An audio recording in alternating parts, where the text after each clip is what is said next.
Ladies and gentlemen, the bombshell that I'm about to drop on you tonight is irrefutable. Nobody has ever done this on the internet in regards to the Tupac situation. Timelines don't lie. I'm going to show you something that you've never seen before, should I say. Ladies and gentlemen, as I always say, let's get into some of this straight game. Blackjack. Life is like some cards. It's not what you dealt, but how you play it.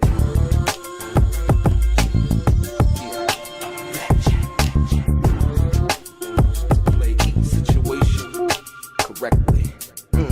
I remember they used to laugh at a brother.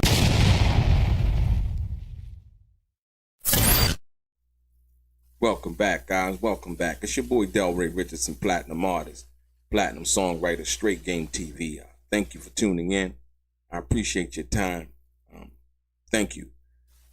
So, ladies and gentlemen, you know, I'm a data guy. I'm a research guy. I'm the type of person that I always like to. I like the math to add up, right, to what it's supposed to add up to. I'm gonna show you something that nobody's ever showed you about this Tupac situation before. This is exclusive. You're gonna see people try to. After I do this, you're going to see people try to go on their channels and try to recreate this, if you will. And I can understand why. Like I said, a lot of people, they've been paying attention, but they really haven't been, they've been listening to respond and not to understand, if you will, right?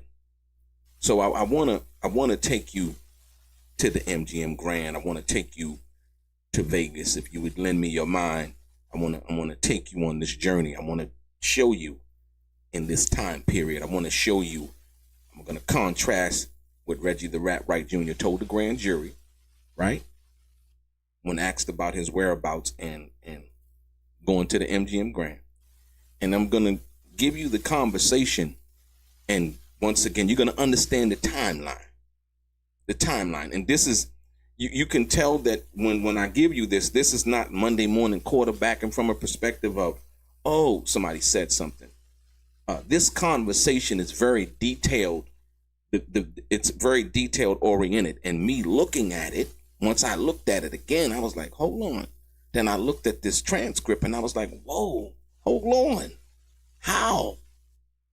And the excuse that was given, but the admission that was made in regards to where someone was. Like I say, ladies and gentlemen, and I like to, Fatima, what's up, Fatima? Always a pleasure. Who's that? Daredevil, what's good? What's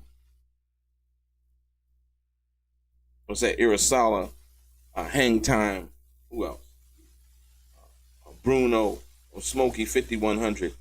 Ladies and gentlemen, you might want to hit the like button. You might want to share this one because Reggie the Rat Wright Jr. has a lot of questions to answer. And him going to the grand jury, he might not want to go near the courtroom or anything like that because I'm going to expose him tonight. I don't believe that the prosecution ever needed Reggie the Rat Wright Jr. I believe that Reggie the Rat Wright Jr. has been trying to infuse himself into this case to relieve some kind of guilt. I believe that Reggie the Rat Wright Jr. Wanted people to focus on Kefi D from that perspective as to what their relationship was or wasn't, or, you know, why Kefi D would say that Reggie was the orchestrator. Only Kefi D knows that, right? I don't want to make insinuations, right, as to that. I want to show you something tonight, though. And I'm going to start it like this. You got to listen to me. It's never been done, and I'm going to give it to you. You're going to be like, whoa, what the hell? Because I was the same way when I checked it out. Now, you ready? I want you to check this out, and I'm going to read this to you. Then I'm going to show you, right? There were 2 phone calls, but I'm going to focus on the phone call 15 minutes, ladies and gentlemen. 15 minutes, ladies and gentlemen, before the fight. Okay? I want you to focus with me now. Check it out. Watch this. So now, you hear Frank Alexander say, we hung out there for a while, right?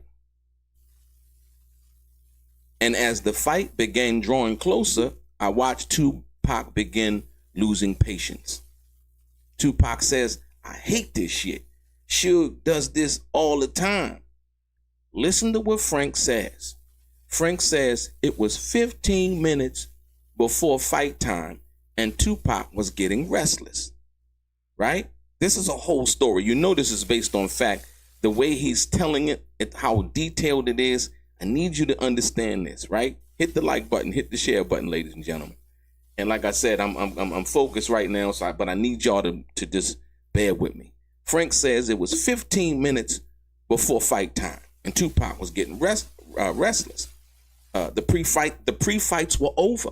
Listen, the detail, y'all. The pre-fights were over, and Tyson and Seldon were up next. Tupac like, fuck this shit. Every time we go somewhere, he always has to be fucking late. Tupac's eyes were blazing. I didn't want to come to Vegas. No fucking way, Tupac saying. Are we gonna miss the fucking fight? Despite security efforts to keep crowds away from him, right? Fans kept working their way towards him, taking pictures, asking for more autographs. I watched him get visibly more tense as each minute ticked by. Listen to what Tupac says. Look at what the time says. It's 15 minutes before fight time, right? And listen what Tupac says. Tupac tells Frank, go call Reggie and find out where Suge is, right? Frank said, I took off towards a payphone. Listen, ladies and gentlemen, a payphone, right? Knowing that he knew and I knew it wouldn't do a damn bit of good. Suge always made him wait, and this night was no different. So I made the call anyway, a thinly veiled token attempt to ease Pac's tension, right? So Frank is saying that he called Reggie the Rat Wright Jr. approximately 15 minutes, right, before the Bruce Seldon and Mike Tyson fight began. I need you to pay attention to the 15 minutes. Pay attention to what Frank says he does, and all the detail in which he's talking about, right? Listen, waiting on Suge was a reoccurring problem. We'd call a meeting and wait 3 to 4, sometimes 5 hours for Suge to turn up. The fact that this was a Tyson fight apparently didn't make any difference. I'm going to get my own goddamn tickets, Tupac said, right? But we both knew the truth. We weren't going anywhere. We were going to do what we always did, and that was basically wait on Suge. I need you to pay attention to that right there, right? Y'all digest that for a minute. Because I'm going to show you now, I'm going to take you to this grand jury testimony. Reggie the Rat Wright Jr. is a scoundrel, y'all. He's a scoundrel. He's a snake. He's a snake like no other. And I'm going to show you what I'm talking about. And let's get into that right now, too. Watch this. Watch this. Now, look. So, okay. I need you to pay attention to this right here. So now, digest that 15 minutes and what you just seen, right? Y'all ready? Y'all ready? Hit the like button, hit the thumbs up button. I'm telling y'all, look, I'm going to give it to you right now. So listen, the question, Reggie the Rat Wright Jr. is in the grand jury and he's testifying. They're asking him questions, right? The question is, yes, okay. So when Mr. Shakur and Mr. Alexander are off at the MGM Grand, do you ever make it to the MGM Grand at all? Ladies and gentlemen, I need you to understand the question that was just asked, right? I need you to put into perspective what Frank just said in the time period that the phone call was made. It was approximately 15 minutes before the fight. Walk with me on this. Reggie's answer, Reggie the Rat Wright Jr.'s answer is, he says, listen, I went by there. I saw that parking and I was, notice he said, and I was, right? / we had little Nextel walkie-talkies. And I was getting a lot of feedback and issues with my security. Pause right there. Ladies and gentlemen, Frank Alexander said he just called Reggie 15 minutes before the fight. Right? Listen, 15 minutes before the fight.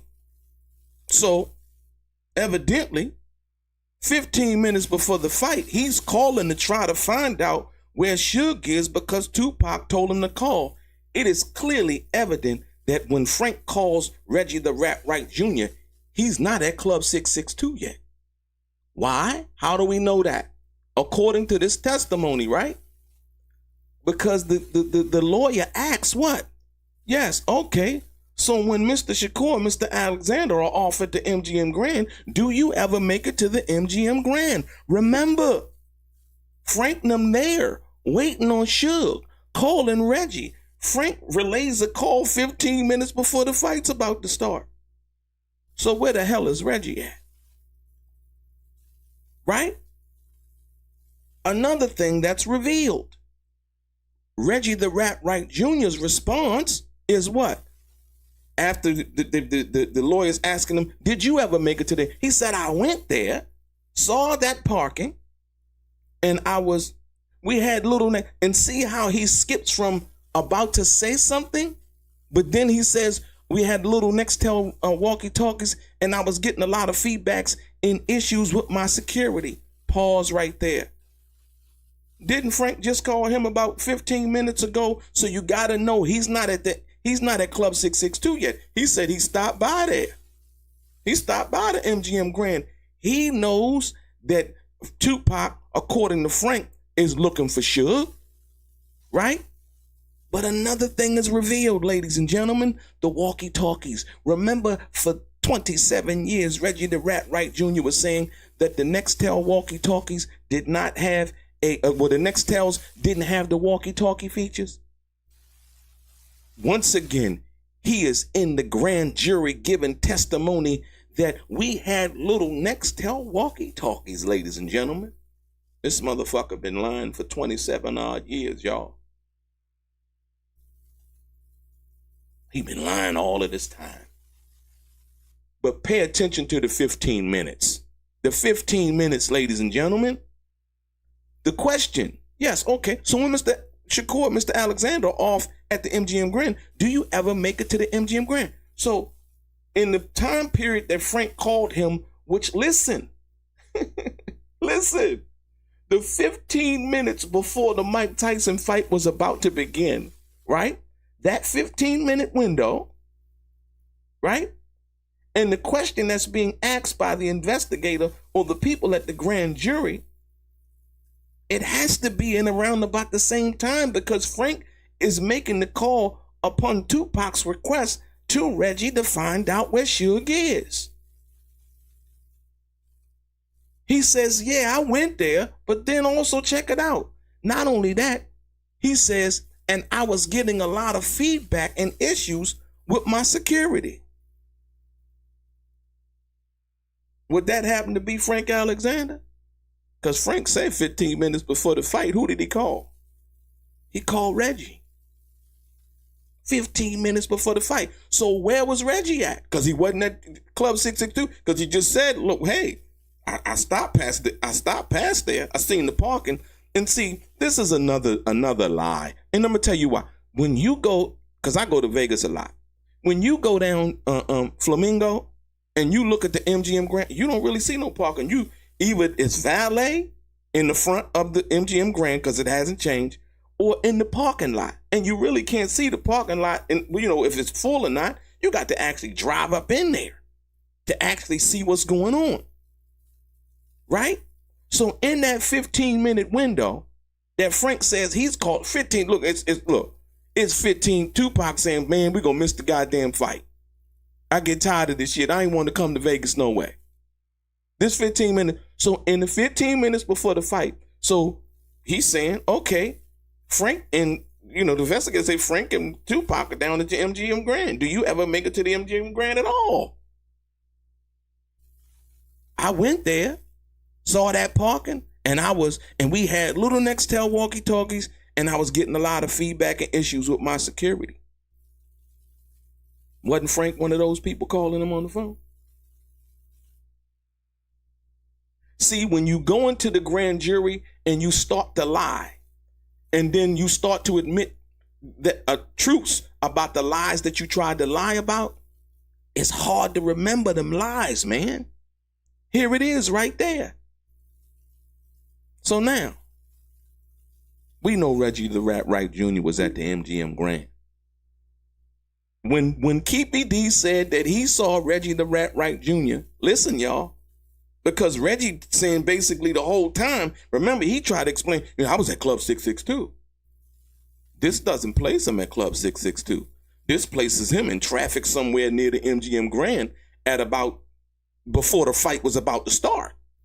Because remember, Frank's saying 15 minutes, and he's not knowing, listen, Reggie the Rat Wright Jr. is not knowing that Tupac and Frank caught a cab over to the MGM Grand until after everything happens and Frank Alexander says it later on, and then Reggie tries the Monday morning quarterback that information and saying, yeah, because once they took a cab over to the MGM Grand. He didn't know that. He didn't know that. He knew nothing about that. This is after Tupac, got shot, all of that. He finds out that information later. So now, what was Reggie the Rat Wright doing? Reggie the Rat Wright Jr. doing? Right? And then we now know that, like I said, he said that, I showed y'all the video where he said that the Nextels didn't have walkie-talkie features. He admitted it to the grand jury that it did. Right? Getting a lot of feedback from my security. Hold on.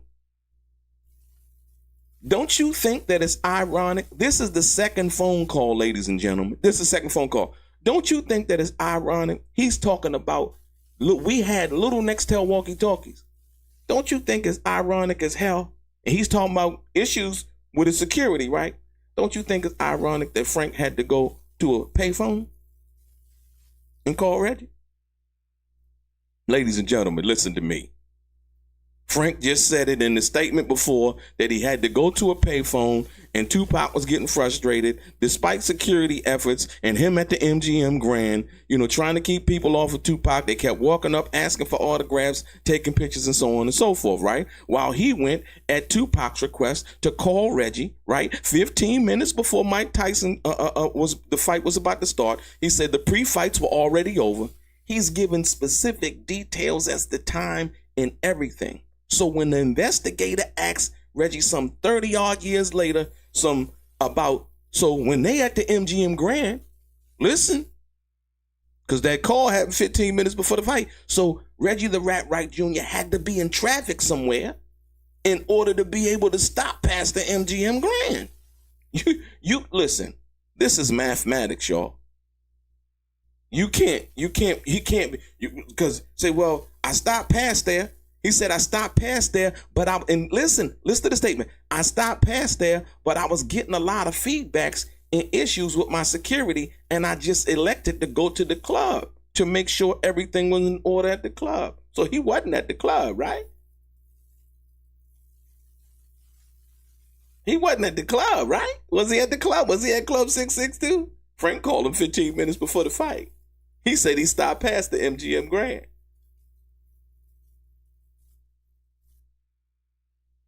Where was he coming from? Where was he at? Kefi D said he's seen him what? I seen him in the entourage right before Kefi D them said the shots went off as they riding down. He's seen them in the entourage of cars, seen Reggie. Now, once again, listen to what I'm telling you. So nobody's seen Reggie go to the MGM Grand and stop past there, whatever. This is his testimony that he did that. We know he ain't at Club 662. Now, this is prior in around the time before the time the fight's supposed to start, right? Right? So now, when Kefi D says he's seen Reggie and the entourages, they about to ride up and, handle their business and do what they do. You think that that's far-fetched? If the investigator is sitting here asking this guy what? So when Mr. Shakur, because listen, you got to understand, how does Reggie even know that they're at the fight? Frank calls him and asks him, where's Suge at? So Reggie, he gets the drop. He knows, Tupac and Frank at the fight, they waiting on Suge. So he knows because Frank called him and asking him, yo, where's Suge at? So we know that, but this is 15 minutes before. So when the investigator said, well, did you ever make it down to the MGM Grand at all? Yeah, I went there. So it had to be within that 15-minute window, y'all. It had to be. It had to be. It had to be in that 15-minute window. What was Reggie Wright Jr. doing? See, because he told the world so far that he was, I was at Club 662. Now, he didn't, listen, because the whole story that he's been telling is that I was at Club 662. He gave I did this, I did that, I was that, I got a call from Frank. He lied and basically said that he got a call from Tupac, and Tupac complaining about Frank being on him and saying what, y'all? That Reggie Wright Jr. said he didn't know that Frank was the only person on Tupac until after the situation happened. That's a motherfucking lie. This right here proves it. This right here proves it. Right? But look, let me show you something. If you don't believe that one, believe this one. Look. This is the call from earlier in the day. It was 2 phone calls made. This was when Tupac and was over at the at the MGM Grand earlier. Look, his space. And it was getting close to fight time. Right? It was getting close to fight time. I needed a phone to check in with Reggie, right? With Reggie, in case Suge was looking for him. He said he needed a phone to check in with Reggie, and in case Suge was looking for him. Looking for who? Looking for Tupac. Because Suge, Frank says, he always wanted to know where Tupac was at all times. Frank said the fucked up thing was, I didn't have my security staff MO cell phone. The same cell phone that Reggie the Rat Wright Jr. is now testifying to the grand jury about. That he denied when Michael Moore said that he heard got him.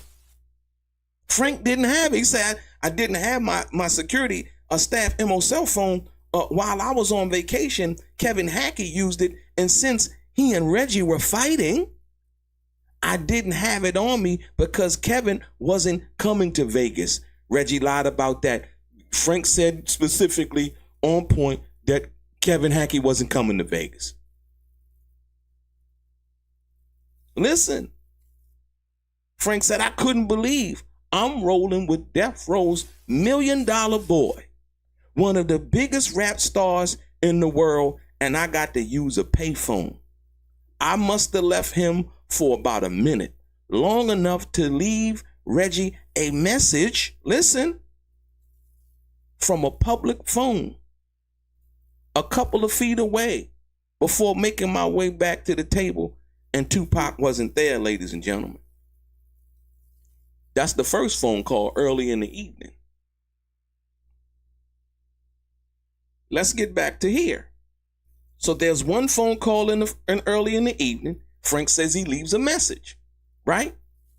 There's another phone call, right? The 15 minutes before. Listen. So the communication was shit all the way through. But this 15 minutes right here, Reggie the Rat said he stopped at the MGM, but he said, because of traffic, I didn't, the parking. What do you mean? You can't see the parking from the streetway if you're going down Flamingo, ladies and gentlemen. You got to pull up into the MGM Grand, and then you got to go through that little what's name and turn left up into the parking structure to see the parking. Even then, even more so then, ladies and gentlemen. So now, the 15 minutes. Let me go back for the people that just coming in. Here you go. What Frank say? Right? What'd he say? It was 15 minutes before the fight time and Tupac was getting restless. The pre-fights were over. Listen to detail. Pre-fights over. Right? Tyson and Seldon was up next. Tupac like, fuck this shit. Every time we come somewhere, he always has to be fucking late. Tupac's eyes were blazing, Frank said. I didn't want to come to Vegas no fucking way. We're going to miss the fucking fight. Despite security efforts on Frank's part, because he's the only one with Tupac, right? To keep crowds away from him, fans kept working their ways towards him, taking pictures, asking for autographs. I watched him get visibly more tense as each minute ticked by. And Tupac says what? Go call Reggie and find out where he is. Find out where Suge is. I took off towards the phone. Frank ain't got no phone, y'all. Frank ain't got no phone. Peep the move now. You go back to the grand jury testimony. And the only thing that Reggie the Rat Wright Jr. is talking about, he claims I was getting a lot of feedback issues with my security. He ain't mentioned nothing about Frank calling him. He ain't mentioned nothing about no messages. He ain't mentioned nothing about none of that shit. You know why? Because Reggie the Rat Wright Jr. Because Reggie the Rat Wright Jr. is complicit in the death of Tupac Shakur. When I say negligence, when I say malfeasance, this is the part that I'm talking about because there was clear communication and you see the clear lie, right? Because Frank had told his side of the story with great specific detail, no need to lie. Why? He didn't have to, right?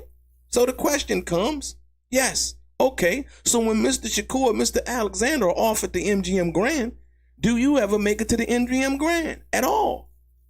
Ladies and gentlemen, listen to me. Reggie the Rat Wright Jr. wouldn't have known when Tupac and Frank were at the MGM Grand because Frank didn't have no radio. Frank didn't have no radio. Michael Moore had already been pulled off. Reggie the Rat Wright Jr. had already pulled Michael Moore off and sent him down to Club 662. Reggie's still in the streets. How we know he's still in the streets? He ain't at Club 662 because he tell it right here through the testimony to the grand jury.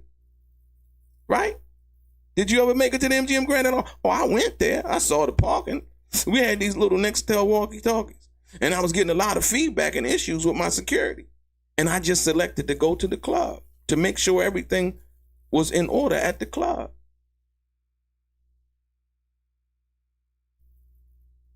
The only person that doesn't and can't communicate with Reggie the Rat Wright Jr. is Frank Alexander. So you got to ask the question when the investigator asked him, so when Mr. Shakur and Mr. Alexander are off at the MGM Grand, do you ever make it to the MGM Grand?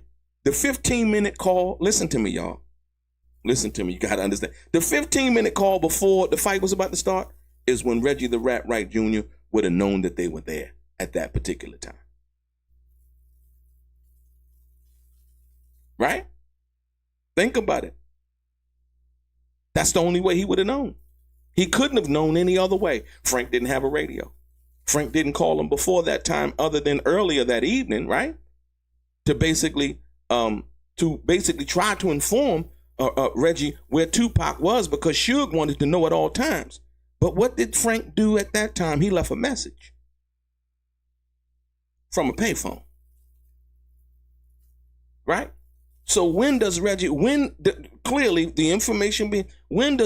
Rat Wright Jr. find out that Tupac and Frank over at the MGM Grand? When Frank called him 15 minutes before the fight, like I just showed you. So now, in between that 15 minutes, Reggie has to go because he's out in traffic. You see, he said, I went by there. So at that particular time, he's not at Club 662 because he said, I elected to go to the club to make sure everything was all right. Look at the statement of the answer. And in succession, look at how it progresses. I went there. I saw the parking. We had little Nextel walkie-talkies, and I was getting a lot of feedback, right? All of this is happening simultaneously, according to his testimony. I'm riding by the MGM Grand. I see the parking. Yeah. We had these little Nextel radio walkie-talkies, and I was getting a lot of feedback and issues with my security, right? And I just elected to go to the club to make sure everything was in order. So the only time he could have known, right? The question is, so yes, okay. So when Mr. Shakur, Mr. Alexander are offered to MGM Grand, do you ever make it to the MGM Grand? The testimony before this is Reggie the Rat Wright Jr. explaining what Frank talked about openly, I believe in his book and as well as in interviews. What did Frank say? Frank explained how he and Tupac got to the fight. How did they get to the fight? They caught a cab. Reggie the Rat Wright Jr. didn't know that at that time. He didn't know that they caught a cab until Frank said that. Now, Monday morning quarterback, taking in all of that information, going to the grand jury, and now he can formulate this story as if he was informed and he knew that about everything that was going on. He didn't. And this information right here proves it.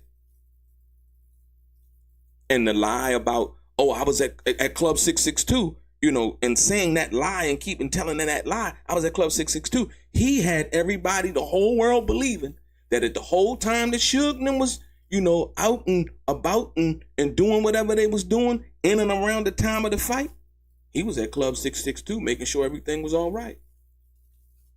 But right here, when asked, did you ever make it to the MGM Grand? He was like, yeah, I went there. I ain't never heard Reggie the Rat Wright Jr. in any other interview that he's ever done said that he stopped by the MGM Grand. But the 15 minutes before the Mike Tyson and Bruce Seldon fight was about to start is when he would have found out. Frank ain't have no radio. Reggie saying he's getting calls and feedback with issues from his security. He didn't even consider Frank Alexander. He didn't even mention it. So everybody,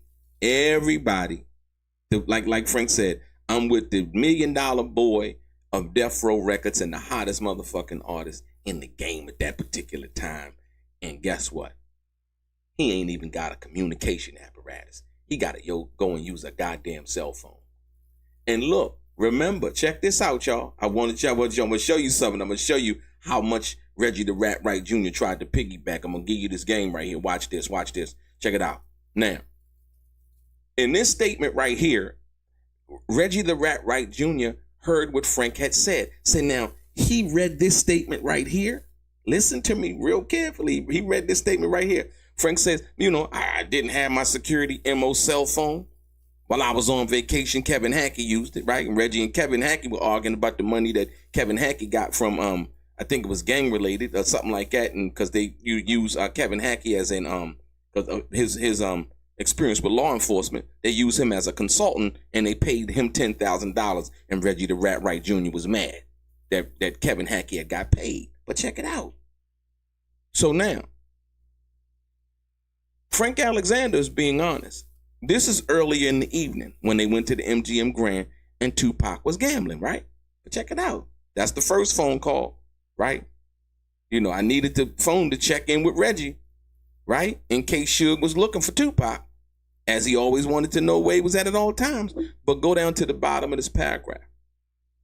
Frank said, I must have left him for about a minute, long enough to leave Reggie a message from a public payphone, right? A couple of feet away before making my way back, and Tupac wasn't there. Ladies and gentlemen, Reggie the Rat Wright Jr., that statement right there that I just read to you, Reggie the Rat Wright Jr. tried to use that statement and saying later on, when Frank was dead, when may he rest in peace, when Frank was dead, he used that statement and said, yeah, that's why Tupac shook Frank. That's not what happened, y'all. Tupac didn't shake Frank, because early in that evening, which Reggie the Rat Wright Jr. knew because he called Michael Moore and took Michael Moore off of Tupac. Michael Moore was with Frank, right? And Tupac and a couple of other people at the MGM Grand was Tupac was gambling early in that day. And what did Tupac say? Michael Moore walked with Tupac and them back over to the Luxor. So Tupac, I guess he got tired of waiting, whatever, and he was with Michael Moore. Michael Moore had the pistol on him. So they walked back over to the Luxor from the MGM Grand. Said Tupac had won, he was losing, he had won some money, lost some money, whatever, right? So Reggie the Rat Wright Jr. tried to use this statement right here, Frank's true admission as to what happened, and trying to point out the fact that Tupac shook Frank and he really didn't like Frank and all of this, that, and the other. Now you can understand what I mean by him trying to Monday morning quarterback, right? With this, the 15 minutes, but he never said anything about the 15 minutes. He totally left that out, right? We never knew he even went to the MGM Grand. So then you get to this. Because he was talking so much and acting like he knew what was going on at the time, the investigator was forced to ask him. He was forced to say, hey, yes, okay. So, now that you know, because he told him that, oh, yeah, Frank and Tupac got tired of waiting for Suge, so they took a cab over to the MGM Grand. See, that was his statement. But he got all of that information from Frank Alexander in his confessions in his book and all of the other confessions that he made, but mainly in Frank's book. That's why you always hear Reggie the Rat Wright Jr. said, yeah, if y'all read Frank's book, because he read that motherfucker thoroughly. He needed to get his story straight. Remember, Reggie the Rat Wright Jr. wasn't there, but he proceeded to ask Frank Alexander to lie to say that Orlando Anderson tried to snatch Tupac's chain. Y'all get it? This is some powerful shit. Powerful. When I was able to look at it and see the timeline and see like, oh, okay. He said 15 minutes before the fight. So that would have been the only time that Reggie the Rat Wright Jr. could know that Tupac and Frank was at the MGM Grand. Hold on, listen. Did Reggie the Rat Wright Jr. know that Frank didn't have a radio, y'all? Yes. How do we know that? Because Frank called him earlier than that evening, remember? And left a message. So he knew Frank ain't had no radio. But he's saying right here that when he went over to the MGM Grand, and when I went there, I saw the parking and I was, we had these little Nextel walkie-talkies and I was getting a lot of feedback and issues with my security. None of that was from Frank. He took Michael Moore off of Tupac. When I said it was a setup and it was negligence, right? And it was a dereliction of duty. It was sabotage. I mean every word I'm saying, ladies and gentlemen. I'm giving you the documentation. Once again, for the people that just checking in, like I say, thank everybody for coming through in the chat, y'all. I appreciate y'all. But check it out. Once again, look, I'm going to go back. And because I need to, like I said, you're not going to hear Reggie the Rat Wright Jr. come back and talk about this. They're going to talk about Suge shoe size or some other, trivial shit. It's not going to be about this because he can't articulate anything about this. You see, Frank Alexander says, we hung out there for a while, right? And as the fight began to draw closer, I watched Tupac losing his patience. I hate this shit. Suge does this shit all the time. When was it, Frank? It was 15 minutes before fight time, and Tupac was getting restless. With Tupac, you go down further into the paragraph, right? Tupac was, what? We say, I watched him get visibly more tense as each minute ticked by. Tupac like, yo, call Reggie and find out where Suge is, right? This is 15 minutes, y'all. 15 minutes. That 15 minutes right there. And when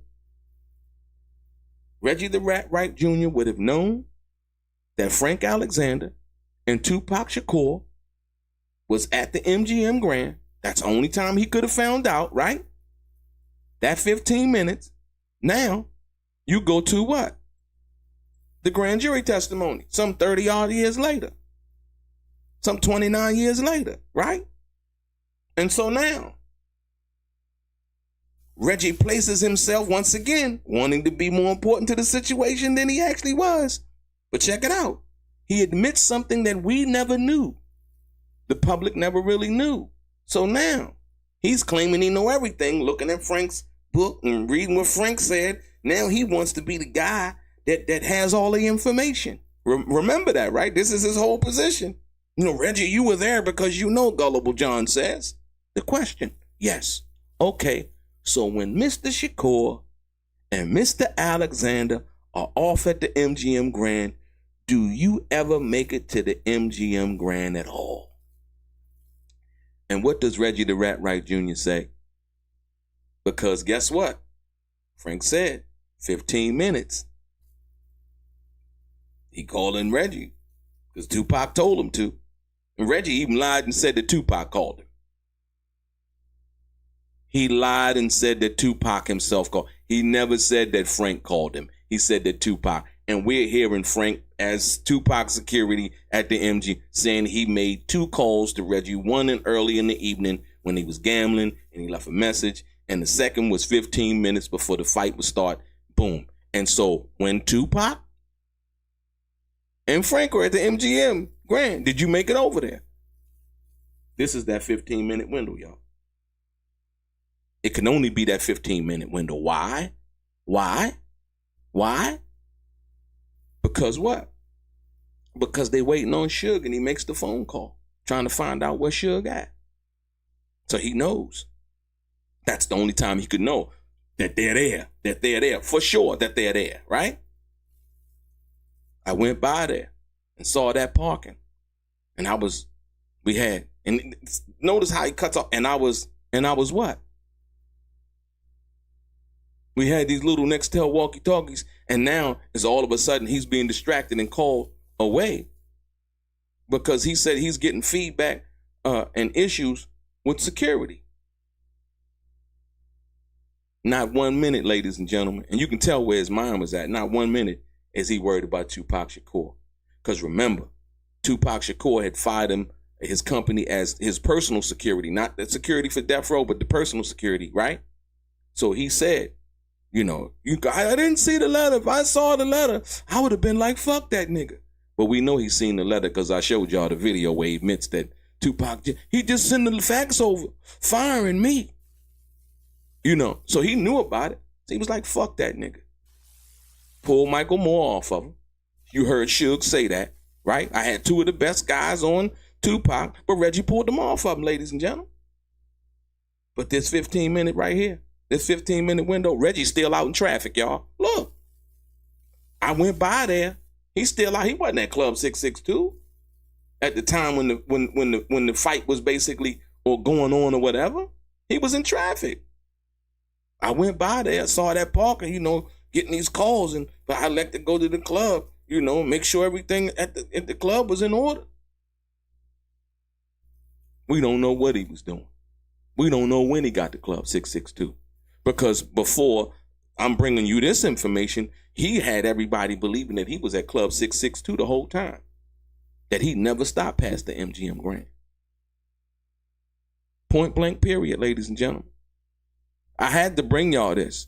Like I said, what's up with the chat? Fatima, what's happening? Rain. Who's that? That Dean. Yaya kids, what's happening? No, Yaya kids, it's a little bit different now. Once I saw this, it's not oversight. This shit was deliberate. It was deliberate. It was deliberate. It was deliberate. Tupac frustrated, right? Remember Michael Moore said that Tupac told him earlier, but when he was getting called off, Tupac told him, say, you work for me. You do what I say do, right? And what did Michael Moore say? Michael Moore told Frank to do what? Yo, call Reggie. I showed y'all that. Get it? So it's called Reggie. It's called Reggie. So he know what's going on. Absolutely. No, and over Tupac firing him, like I said, but what I want to hear is what Kefi D got to say more of. Ladies and gentlemen, Reggie the Wright Jr. was out in traffic doing who knows what. And up until this particular point, no one knew that this guy had stopped by the MGM Grand. We don't know how long he stayed there. We don't know nothing. We know that he lied about the Nextel radios. Look, it's so much that's revealed in this one statement right here. The Nextel walkie-talkie. He said it didn't have a walkie-talkie feature for 30 years, man. He called Michael Moore a liar. Michael Moore didn't hear nothing. It was this, that, and the other. The Nextel walkie-talkies didn't have that kind of feature. He said all of that shit, but went in front of the grand jury and mentioned everything. It wasn't no accident or misunderstanding. You heard Frank Alexander giving every detail. Pac was like, I ain't want to come to Vegas no fucking way. Right? So all of this shit is going on, and you got the head of security plotting, right? Sabotaging, hating, and doing all of these things, lying. And then once everything goes down, he tries to grab the bull by the horns. And once you gotta remember, after the situation goes down and they're at Suge Knight's house, is Frank Alexander, Suge Knight, and Reggie the Wright Jr. And Frank is basically saying, because Suge is asking him, Frank, hey, what happened? And Frank looks at Suge and tells him, I told Reggie we need more security. Suge saying that I told Frank to tell Reggie. It happened. Frank told Reggie that shit. He didn't send anybody. And then Suge turns to Reggie the Wright Jr. and said, Reg, what happened? And he blames it on who?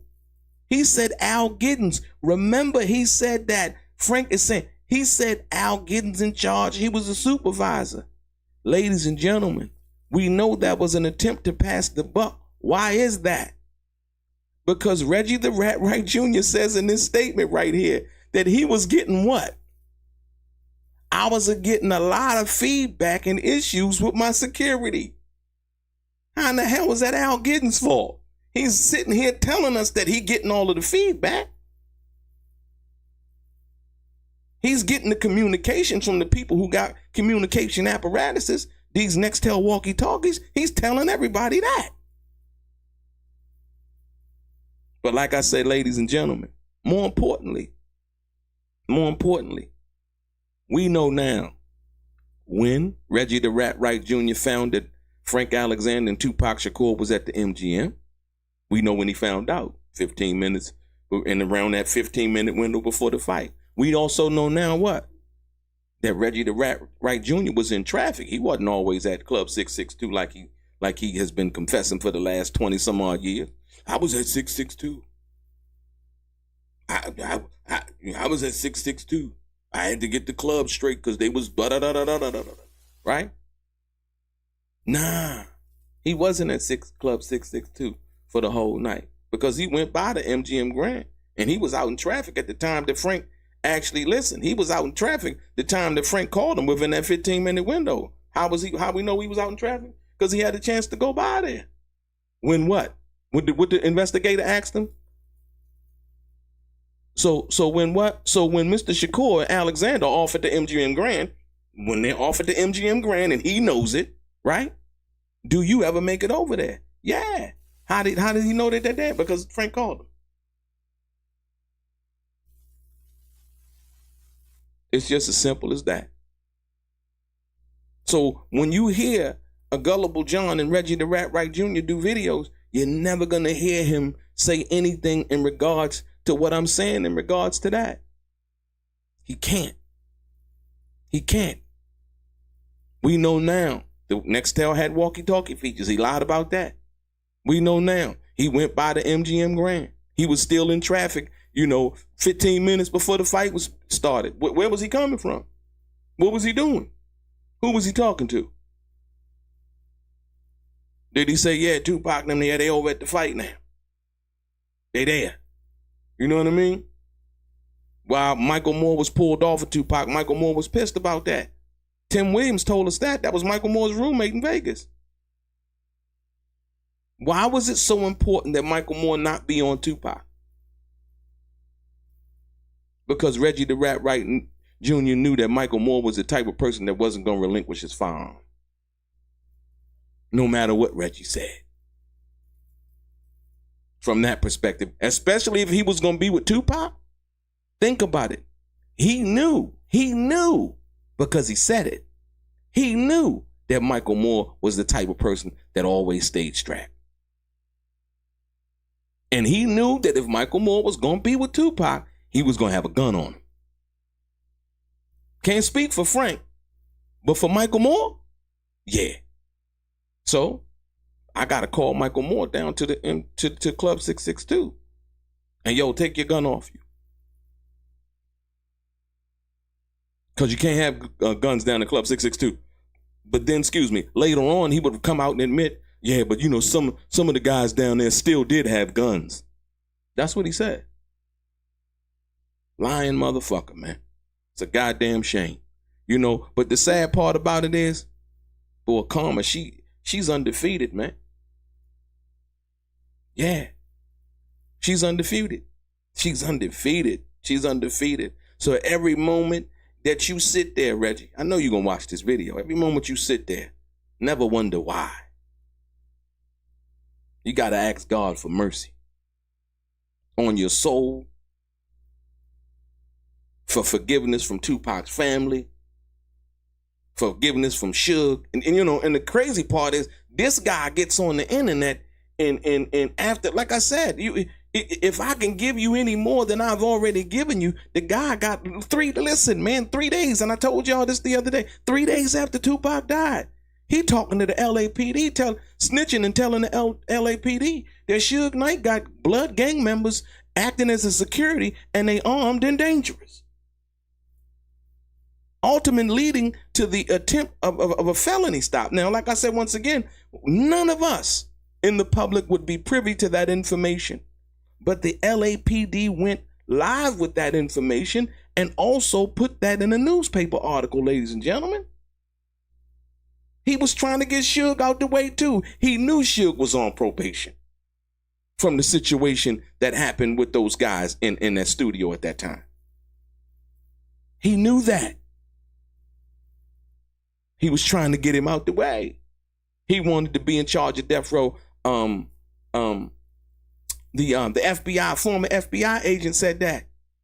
Reggie the Rat Wright Jr. wanted to take over death row. You seen he made a book called The Label Boss. What label was he a boss of? None. Period. Point blank. Suge came out and told y'all. Before Suge started talking, Reggie was out here claiming, boy, he was running death row.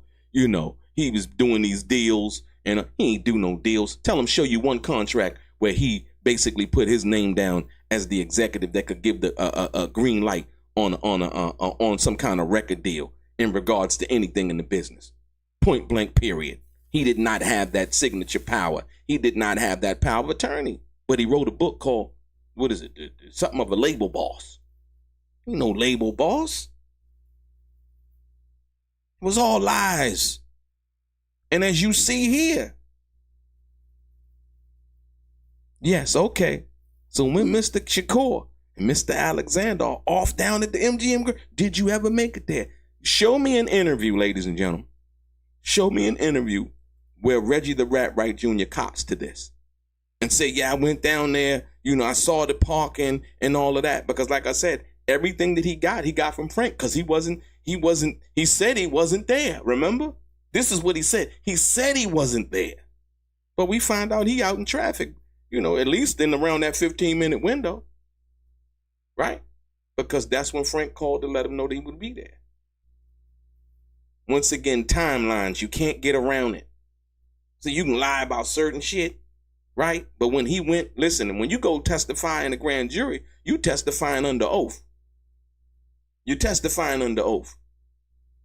So like I said, if they plan on using Reggie the Rat Wright Jr. in any kind of testimony involving the murder of Tupac Shakur, they might want to change that shit. They might want to change that because that's not going to work. Like I said, we understand and know. Kefi D saying before, the shooting take place or shortly thereafter, they riding down, they looking in cars. He said that he seen Frank Alexander in one car. He seen Reggie in another car, right? This is a statement given by Kefi D to the in 2009 to the Las Vegas Metropolitan Police Department. Kefi D is saying that he saw Reggie the Rat Wright Jr. in the entourage of cars right before and directly after the shooting of Tupac Shakur, ladies and gentlemen. I showed y'all that statement the other day too. But right here, we got Reggie the Rat Wright Jr., at least, according to him, his own words. While Tupac and Frank are at the MGM Grand, and Frank Alexander is calling Reggie the Rat Wright Jr. to find out where Suge is, because Tupac frustrated because they think that they're going to miss the fight because Suge late again. In that 15-minute window, so you take Frank calling him, right? 15 minutes for the fight, Frank calling him, boom. In and around that time, that 15-minute window, right? Reggie is out cruising. And he said he'd go by the MGM Grand. So what was his real intentions? What was he doing? Right? He had no ticket. I rode by there. For what? What was he doing?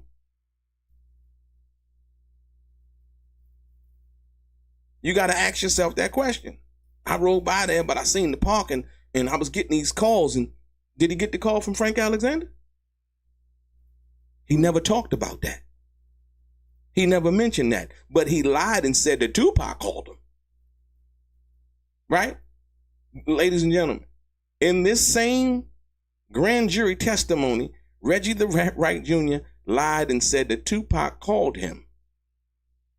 And he told him something in regards to all of the other guys, the security guys, right, were at the club. Right? So we know that's a lie too. Why we know that's a lie? Because Frank called him and he mentioned nothing about the conversation with Frank. We know for sure Frank called him because Frank telling us that Tupac told him to call Reggie. Tupac never called Reggie the Rat Wright Jr. Tupac didn't have a apparatus to communicate. This is the second time that day Frank had to use a payphone, y'all. Point blank, period. Now we know why Reggie the Rat Wright Jr. hated Frank so much. Remember, lie about Orlando Anderson trying to snatch Tupac Jane at the MGM Grand, right? Also, don't show up for the subpoena, Frank. Well, in the public, he professing one thing. I need you to show up for it. I'm trying to get Frank to show up, just do his job, blah, blah, blah. Not knowing the whole time that Frank Alexander was recording Reggie the Rat Wright Jr. on phone calls that they would have. And behind the scenes, Reggie the Rat Wright Jr. was basically obstructing justice. The very thing that he said that he stood for as a police officer, as a sworn security guard, or whatever the hell you want to call it, right? He's telling Frank Alexander behind the scenes to what? Frank, if you duck the subpoena and you don't get subpoenaed, everything should be cool. This is one of the most conniving motherfuckers that I've ever seen in my life. Point blank, period. Just with the information that we are able to gather and put the pieces together. This ain't me telling you nothing. I'm telling you, I'm giving you the game straight from the statements that this guy made in a grand jury indictment in the murder of Tupac Shakur. Trying to masquerade as if he was some kind of truth teller when at all the same time he was the motherfucker doing the most lying. Point blank, period. You can take it or leave it. Like I said, so when somebody aligned themselves with this guy, like I said, we've heard on numerous occasions right? Numerous occasions. As to the 9mm gun. No, I'm sorry, the 40 caliber Glock. All of that. Oh, they said, well, I think we threw that in the ocean in the Bahamas. What? One minute he said he didn't know what happened to the gun. Now all of a sudden the gun is at the bottom of a Bahamian sea, if you will, right? This is what we're talking about, ladies and gentlemen. This is the guy we're talking about. And like I said, I'll say it once again, I don't know how Suge Knight even talked to him, man. After finding out that guy called the police on that man and told the police that, yeah, he got blood gang members on the payroll. What? Really? Hey, like I said, man, it's a different day and time nowadays, man. But more importantly, I had to drop this on y'all. I had to drop this on you guys. Like I said, hit the thumbs up button, ladies and gentlemen. Share this. Like I said, it's straight game. It's straight no chaser. We not playing no games, man. And like I said, when I come to do this, I'm coming to do this in the spirit of truth and facts. Right? Right? Because there's so many lies being told. People getting on the internet just talking crazy. Right? You're going to see this try to be duplicated, but no one was able. Because like I said, you have to want to do the research, first of all, right? Being able to look at what the statements were being said, this was being said, what Frank said, what actually happened, right? What Frank is saying, that Tupac is saying, this is in real time. It is too detailed for Frank to have been lying. And at the time that he was telling this, he was just telling what happened, right? Frank is not foreseeing Reggie the Rat Wright Jr. and Kefi D being arrested or none of that when he's making these statements, right? So when Frank is, look, when Frank is making this statement right here, when he's talking about this, he's not foreshadowing, 20 some odd years down the road that Kefi D is going to be arrested in the murder of Tupac Shakur. He's just simply saying what happened, right? He's not foreshadowing that somehow Reggie the Rat Wright Jr. is going to be testifying in the grand jury. He's not seeing none of that. He's just simply stating what happened from his perspective, right? He's not seeing this right here. He's not seeing Reggie the Rat Wright Jr. go to the grand jury. He's not seeing that Reggie the Rat Wright Jr., after had been lying so many years up at the next tell walkie-talkies, one day come to the grand jury and finally admit what Michael Moore had been saying. That the walkie-talkies the Nextel radios had a walkie-talkie feature. Reggie the Rat Wright Jr. denied that for the last 30 years. Not only that, the sad part about it is, Gullible John Hyland, over there on Bums First with him, he knew all of this shit. And what tells me, when they talk about, listen, I want you to understand, when they talk about, Tupac and then caring about Tupac, they don't give a fuck about Tupac Shakur, man. You need to know that, point blank period. John Hyland did not know Tupac, never met Tupac, was never in Tupac's graces, right? Never shook his hand, never sat down and talked to him. None of that shit, right? This is a Johnny come lately, right? Who teamed up with Reggie the Rat Wright Jr., who began to hijack Suge Knight stories and tried to put himself in position as if he was somebody that was in the know. I knew he wasn't in the know when me and the Art of Dialogue came out and we did the video about the contract and wherein that Tupac wasn't actually signed to Death Row. Yeah. Oh, I knew that then.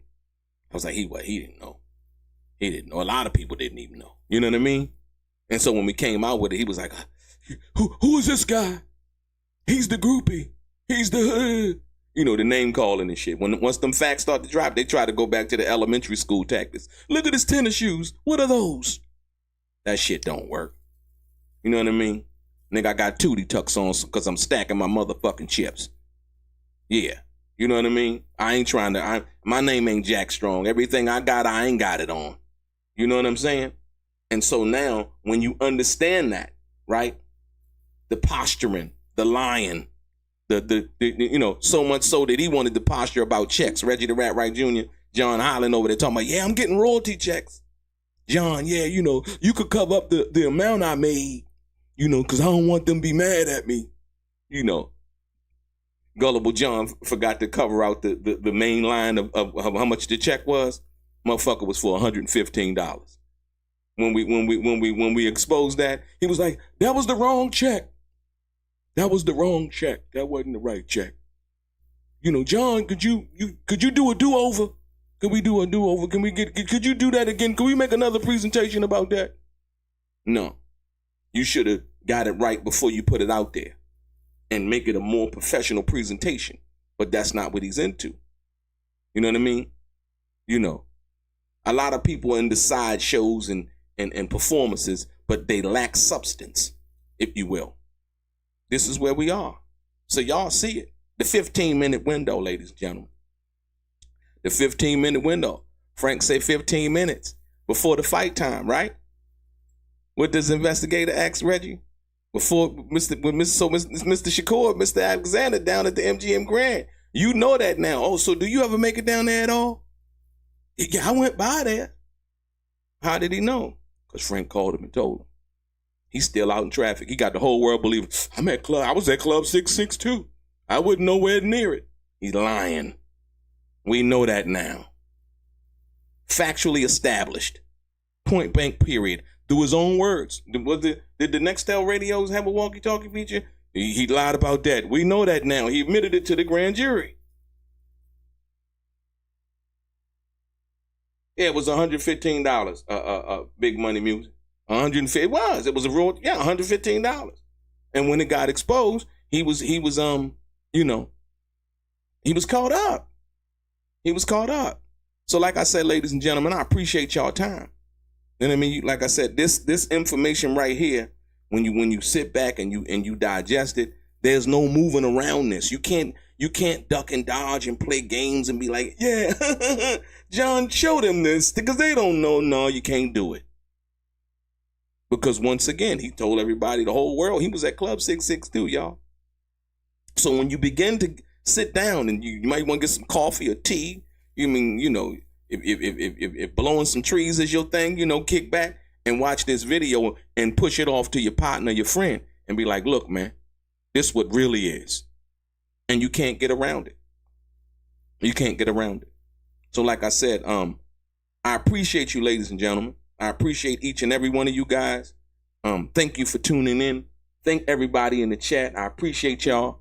Like I said, your boy Delray. Straight gang. They said Tupac was untouchable.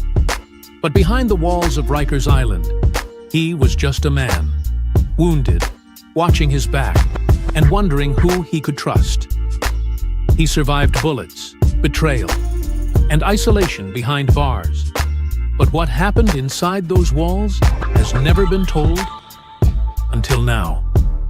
In the darkest corner of Rikers, he found betrayal and a brotherhood no one saw coming.